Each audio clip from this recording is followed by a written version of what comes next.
అండి. నేటి దిన వాక్యం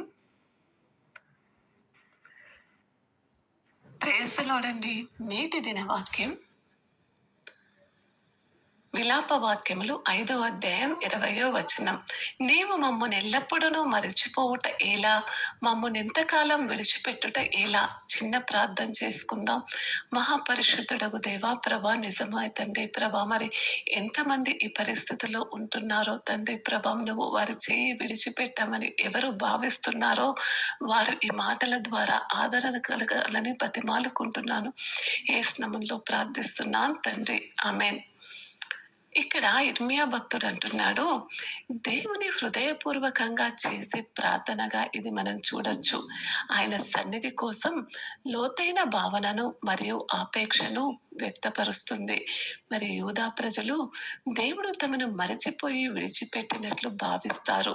అయితే వారిని దీర్ఘకాలిక బాధ మరియు నిరాశలో ఉండడానికి దేవుడు వదిలిపెట్టడమేనేమో అని అనుకుంటూ ఆయన జోక్యం కోసం వారు ఆరాధపడే ప్రజలుగా నిజాయితీగా వారి పక్షాన మరి ఇర్మియా భక్తుడు మరి ఏం చేస్తున్నారంటే విలాపిస్తున్నాడు.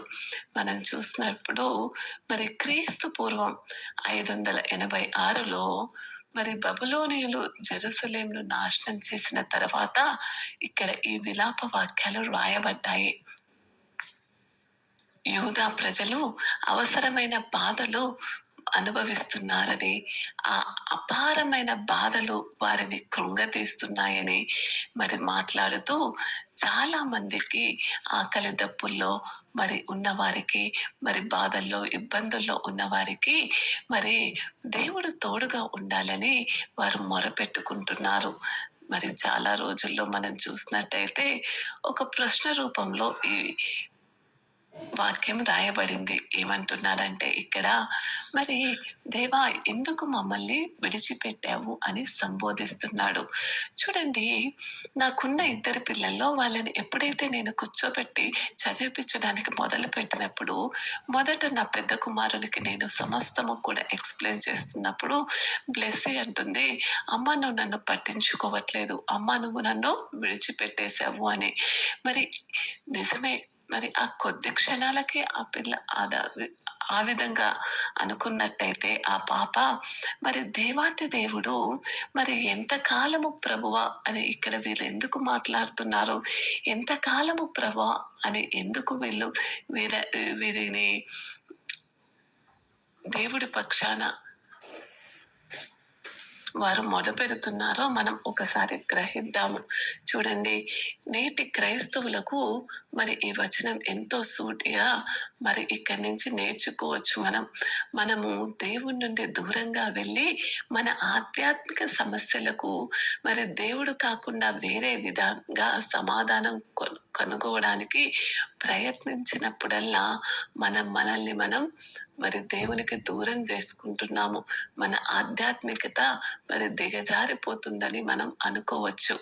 జీవితంలో మనకున్న సమస్యలు కావచ్చు, ప్రశ్నలు కావచ్చు, సవాళ్ళు కావచ్చు. అయితే మనం ఆయనను నమ్మడం కొనసాగించాలి. మనం దేవుని వైపే వెళ్ళాలి. ఎందుకంటే దేవుణ్ణి మనం విశ్వసిస్తున్నాము. ఇక్కడ అదే మరి ఎంతో లోతైన ప్రార్థనగా ఈ మాటలను మనం చూడొచ్చు. అక్కడ అంటున్నారు, నీవు మమ్మల్ని ఎల్లప్పుడూ మర్చిపోవుట ఎలా? దేవ, ఒకసారి కాదు, మీరు మమ్మల్ని ఎప్పుడూ కూడా మర్చిపోతున్నాడు అంటున్నాడు. దేవుడు నిన్ను పట్టించుకోలేదని, నిర్లక్ష్యం చేశాడని, మరి వదిలేశాడని ఎప్పుడైనా నీకు అనిపించిందా? నాకు కూడా అనిపించింది కొన్నిసార్లు, చాలాసార్లు. దేవుడు విశ్వాసంలో మరి లోతైన మరి ఒక నింపుదల కోసం ప్రతి ఒక్కరి జీవితంలో కూడా కొన్ని పరిస్థితులు తీసుకొస్తాడు. ప్రార్థనలకు సమాధానం దొరకదు, పరిస్థితులు ఏమాత్రం మెరుగుపడవు, నిరాశలకు కూడా పరిష్కారం కాకుండానే కొనసాగుతూ ఉండిపోతాయి. దేవుడు ఎక్కడున్నాడు అనే ఆలోచనలోకి జారిపోతాడు. నీకు నిజంగా ఎప్పుడైనా అలా భావించి ఉంటే నిజంగా మీరు ఇప్పుడు అలాగే భావిస్తూ ఉంటే కూడా మీలో ఏ తప్పు లేదు. అలా భావించడం అసాధారణం కాదు.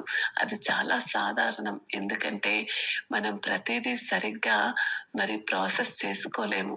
ఎందుకంటే తద్వారా సత్యాన్ని స్వీకరించగలము అనేది ఎప్పుడైతే దేవుడు మన వెంటనే ఉంటాడని దేవుడు విడిచిపెట్టినప్పుడు ఎందుకు అనుభవిస్తుందో ఆ పరిస్థితులు ఎలా వస్తాయో కొద్ది క్షణాలు చూద్దాం.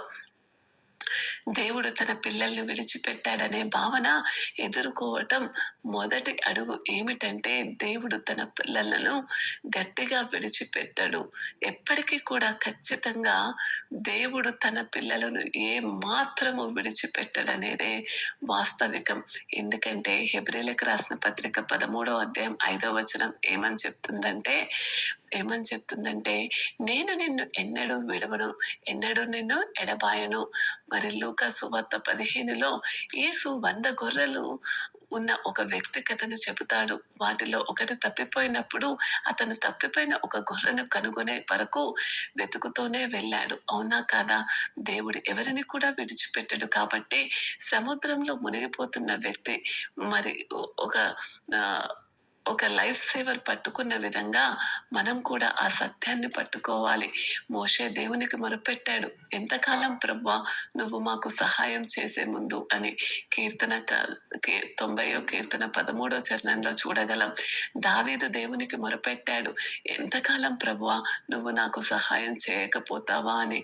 35వ కీర్తన 17వ చరణంలో చూడొచ్చు. యెషయా దేవునికి మొరపెట్టాడు, ఎంతకాలం ప్రభువా నువ్వు మమ్మల్ని విడిపించడానికి ముందు.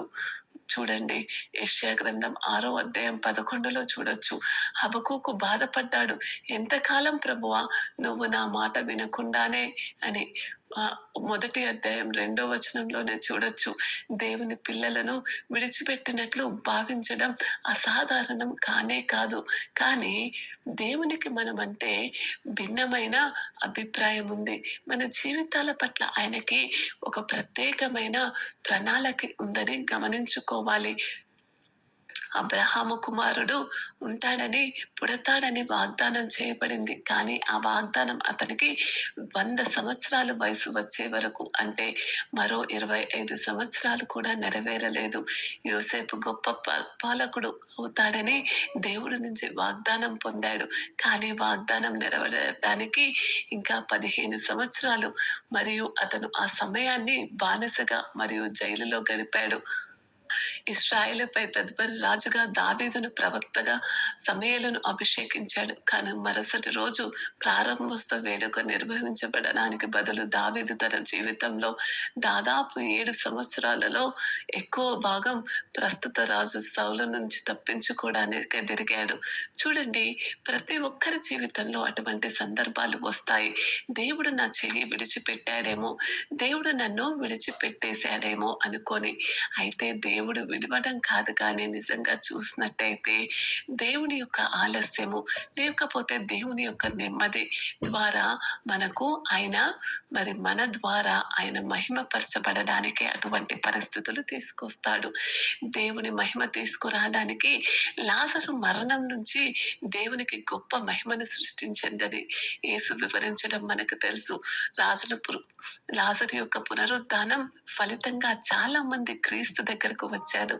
మన విశ్వాసాన్ని బలోపేతం చేయడానికి ఇసాకు జననాన్ని ఆలస్యం చేయడం ద్వారా దేవుడు అబ్రహాము విశ్వాసాన్ని పరీక్షిస్తున్నాడు. అబ్రహాము దేవుణ్ణి నమ్మాడు, అది అతనికి నీతిగా ఎంచబడిందని లేఖనాలు సెలవిస్తున్నాయి.